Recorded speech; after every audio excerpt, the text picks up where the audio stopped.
snitches get stitches. To tourniquet or not to tourniquet? Getting handsy and an orange? What the heck is that used for, huh? Today, we are tackling one of the most important videos I think I've ever done on my channel. Basic life support techniques that everyone on the planet should know. In fact, you just never know when it may come in handy and save a life one day. All right, let's dive right in. Oh, and before we get started here to learn these tips as I teach them, my makeshift student, Jen. This is the first aid show, and we're talking about the essentials. Not everything, but the essentials. And the first thing you think about is CPR. First I was afraid, I was petrified. No. What is CPR? CPR is? Cardiopulmonary resuscitation. Right, so heart's not working, lungs are not working. Wait, first of all, this guy is creeping me out. We got a mannequin from work. So, oh my gosh, you come up to somebody, they're laying on the ground, they're unresponsive. First thing you do is, hey, are you okay? You check. They're not okay. Alex, talk to me. Alex, wake up. Send somebody to call 911. Get help, get the AED. AED. Automated external defibrillator. So you'll look, listen, and feel. Boom. You're gonna look to see for chest rise with the breath. You're gonna listen to see if you hear anything coming out, and you wanna feel if there's any air coming up. At the same time you're doing that, you can actually feel for a pulse.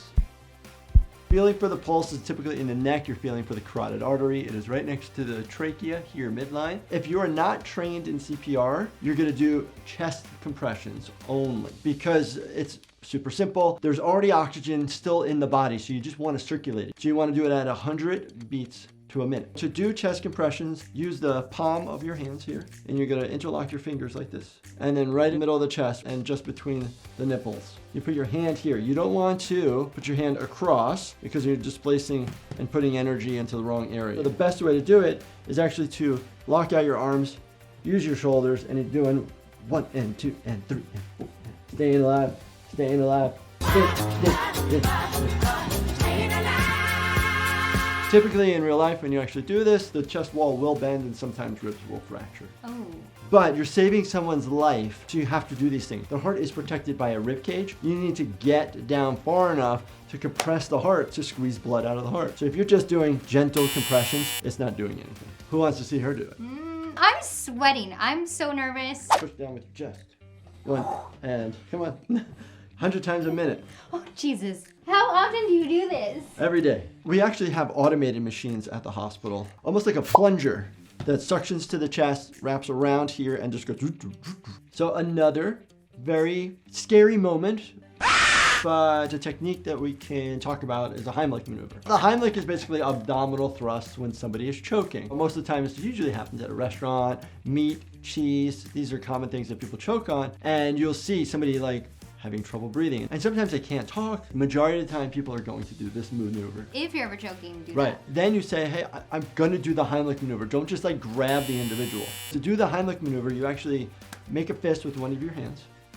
And then you're gonna reach around somebody from the back, and you're gonna put it between the ribs and your belly button. So there's a big landing mark. And what you're gonna do is you're gonna put pressure there, and you're gonna squeeze backwards and up. And you wanna do 10 hard thrusts. 10? 10. You come behind and you say, hey, I'm going to do the Heimlich. So fist in here, grab, and you're gonna thrust as hard as you can, because you're trying to dislodge. Listen, I don't know what my face looks like. We're speaking Correct. specifically Heimlich maneuver for adults because children, you do it a little bit differently. Different. It depends on age. If you guys want to see a video about that, we'll talk about what you do in a pediatric situation. Back and up. God, I need to go to the gym more. Pump you up. I hear him wheezing. What happens if you're by yourself? Oh, I know this. Grab a broom. What do you do with the broom? Underneath The or problem chair. is, if you're doing some of these motions, could be contracting your own abdomen. So typically like the corner of a chair and you're actually pushing yourself on it. But my chairs are rounded, Yeah, so so I got a selfie stick. Rounded is probably better because you don't want something sharp that's going to stab into your abdomen. You can break ribs by doing a Heimlich maneuver. You can cause internal organ issues as well. But again, you're going to take that risk because of the potential that this person could be dying if you don't do anything. Hopefully you never have to do this, but hopefully this video will help if you ever have to do it. So how would you have graded my Heimlich skills? Heimlich skills on par. We're going to work on the CPR skills. Hopefully you never have to use them. Listen, C's get degrees. But they don't say live, so That's right. making sure you do better than I did. Yes. Okay, what's next on the BLS? Tourniquet. Why would you use a tourniquet? If you're having a partial amputation, a massive laceration that you cannot control the bleeding, Just a flesh wound. somebody's bleeding out, and if you don't fix that problem, the rest of the limb is either going to die or the individual is going to die. So you need that bleeding to stop. A lot of times you don't have the true tourniquet. It is called a combat application tourniquet. Should everybody have one of these in their house? Actually, it's quite good to have it in your house. You can buy these on Amazon. So where would your injury be? Say amputated right at my elbow. So your arm is missing. It's gone. So all the arteries are just gushing, and you can't control the bleeding. Okay. So you want to go above it. So you would put it over the limb, strap it down. Okay, good, great. Velcro it to itself. Wonderful. You have this thing here, this metal. You got a baton. Yep, start twisting. Twisting? Twist it. Twist it. Gosh, no, I don't. Yeah, so as you twist, it'll actually start cinching down. So twisting, twisting, twisting, Okay, but and it latches right underneath. Stays in place. On here, you're gonna document time you put it on, all that stuff. Typically, it shouldn't be on for hours and hours and hours.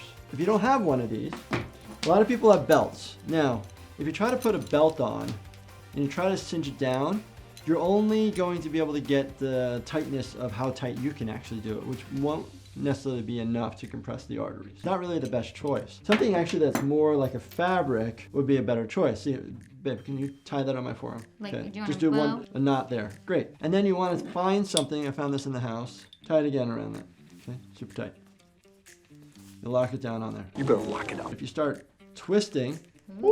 Oh, Nelly. You can see my tissue just all twisting up. That will actually cause lots of compression too, and what you can then do to hold it in place is like a bandage or tie something on top of it to keep this bar in place. So another good thing to know about is like splinting. A lot of these things are available at the grocery store, and a lot of times we're out in the wilderness and somebody falls and hurt themselves. You may not have the splint material that we have, but you want to splint something that might be fractured or causing a lot of pain, because the more it moves could cause more injuries, could lacerate vessels underneath, can cause significant pain. Typically, if you splint something in place, the pain should decrease because it's not flopping around. Sprains occur at joints because they're the injury of ligaments. Wrist sprains, ankle sprains, those are the most common that we see.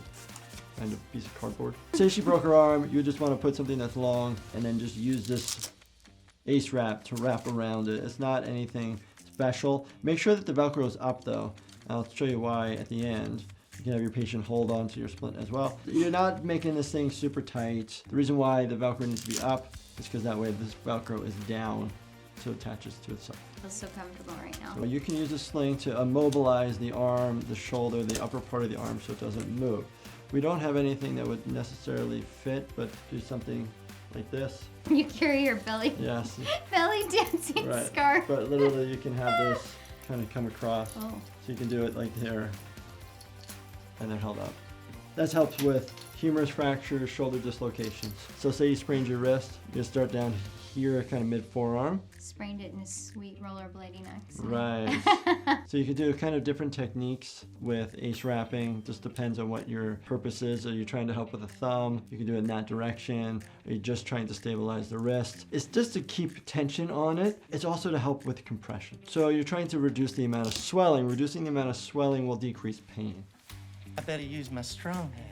Okay, so I imagine the reason you had me go to the store Well, bam! to pick up oranges was for whatever we're doing next. Orange juice. No, we're actually going to do what I do in the emergency department. We fix lacerations. I thought it would be fun for us to practice suturing. Snitches get stitches. I'm going to cause a laceration with my Leatherman here. Woo, perfect. So what's the difference between sutures and stitches? It's the verbiage. It's the same word.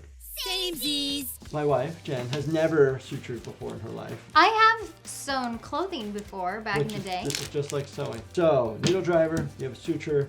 So this way, Yep. get in here, do it for the friends at home. Oh my gosh. That's that yourself. If this was a true laceration that I had to take care of, I would actually do the first one in the middle, then half it, and then keep going. So we're going in. You want to go deep into the wound.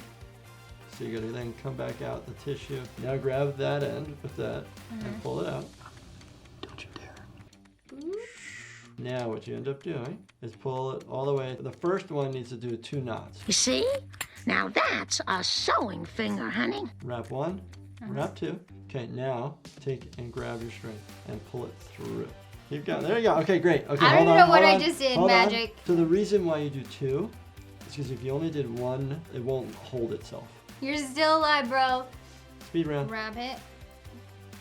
Dip And then it, you can go reverse it. Let me work it. Yeah, and you can go opposite directions to make the knot sit in different fashion. Snip, snip.